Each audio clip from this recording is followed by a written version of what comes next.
What you are about to hear is an actual account of D-Day from the only known frontline battle diaries in existence. The following content may not be suited for everyone. No undue fear. Captain Gerard Taggart was a chaplain in the 175th Regiment, 29th Division, United States Army.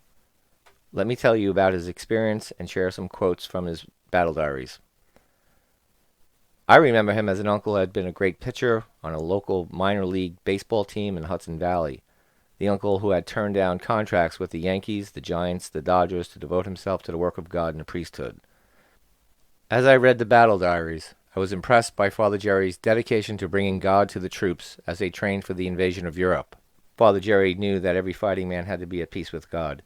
He said daily mass and heard confessions, handled welfare cases, led interdenominational services and radio broadcasts, always asking God to grant them all the grace of no undue fear against the enemy, no physical ill, but only to fear offending God by sin. Finally, it was June 6, 1944. My uncle's battle diaries are a first-hand account of those days. Here's what he wrote exactly as he wrote it. Tuesday, 6/6. This is D-Day. Our forces with naval and air cover invaded North France, Brittany to Normandy. This morning, 2 divisions of airborne troops dropped behind the enemy lines. The attack was successful according to reports that we have received.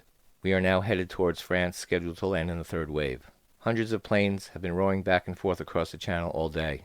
We are accompanied by hundreds of ships. LSTs, LCIs, LCYs, battleships, cruisers, destroyers, minesweepers, torpedo boats, etc. Not even Hollywood could do this scene justice. How fortunate we have been safe and sound right along. Had mass at 1600 and the usual general services at 2000 hours. We are scheduled to hit early tomorrow morning. There is no room for our craft to land tonight. The engineers have been unable to clear the mines and concrete blocks. We shall have to wait our turn. God is good. I have no undue fear. Wednesday, 6/7. We are now approaching shore. All things are ready. The morale of the men is very good. We are all a bit tired, but ready to go. A fleet of tugboats just headed in for shore. Can it be that our forces have already captured a harbor? The radio news is very encouraging. The German broadcast would have us believe that the invasion failed. We shall soon see. Omaha Beach. My dear God, what a day and what an experience.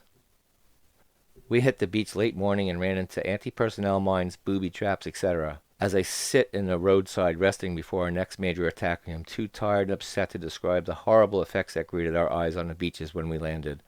It was too heartbreaking and horrible to mention.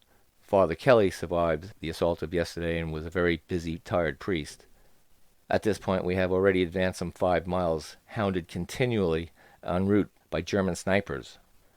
I talked with many prisoners we have taken, a few of whom are Catholic, and one whom I anointed. The French seem overjoyed to see us. Spitfires just wiped out a German artillery concentration which had been blocking our advance. They were American Spits. I have never seen so devastating a rain of lead. Planes are still roaring overhead. Last night I barely escaped a tremendous German 88 barrage. What an experience this is. I am so tired and hungry, but quite cool, thank God.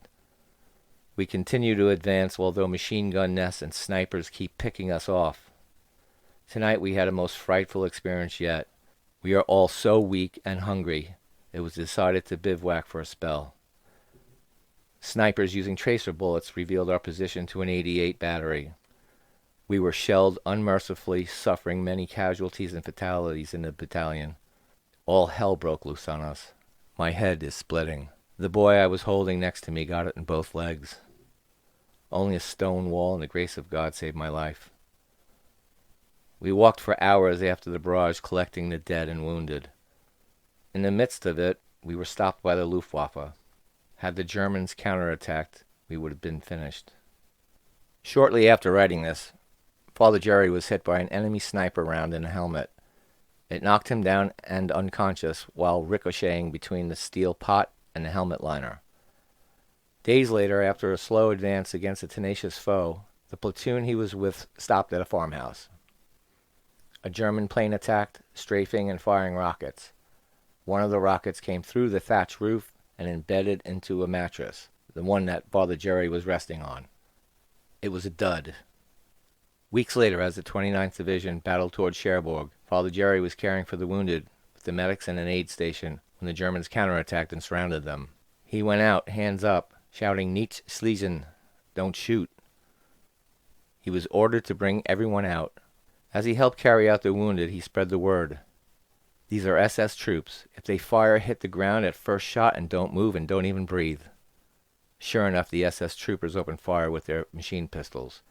Afterward, he wrote, "The Germans walked past us, searched the aid station, and moved on. Under cover of our own artillery, I managed to get back and carry a few living patients along.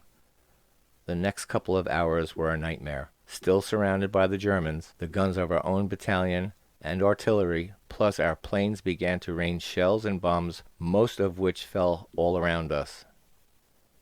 Finally, we agreed to make a break for our lines, especially when I spotted our own C Company through my glasses. I took the Red Cross flag and led a little group through the enemy lines. Thanks be to God, we were not shot at. Here I am back in our own battalion area, a very tired and grateful priest.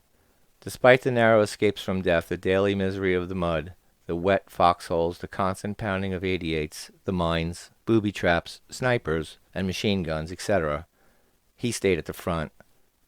He wrote at the Battle of St. Lo, "I am not afraid to go ahead. I have prayed to fear no physical ill, but only to fear offending God. My prayers have been answered. Bullets and bombs no longer upset me anymore." Not long after this, Father Jerry was evacuated to a field hospital and then back to England, a victim of rheumatic fever and yellow jaundice. He was awarded the Purple Heart and Silver Star for his actions. I know Father Jerry's prayer for the grace of no undue fear against the enemy, no physical ill, but only to fear offending God by sin, fortified not only the spirits of those brave troops of the 29th Division, but his own spirit as well.